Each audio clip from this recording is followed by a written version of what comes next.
साहब, हम ठाकुर भानु प्रताप सिंह बोल रहे हैं। ठाकुर साहब, आप कैसे याद किया मुझे?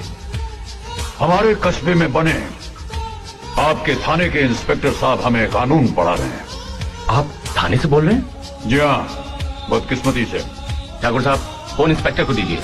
Yes sir. बदतमीज, वो शख्स जो तुम्हारे सामने बैठा है अपने आप में हाई कोर्ट है।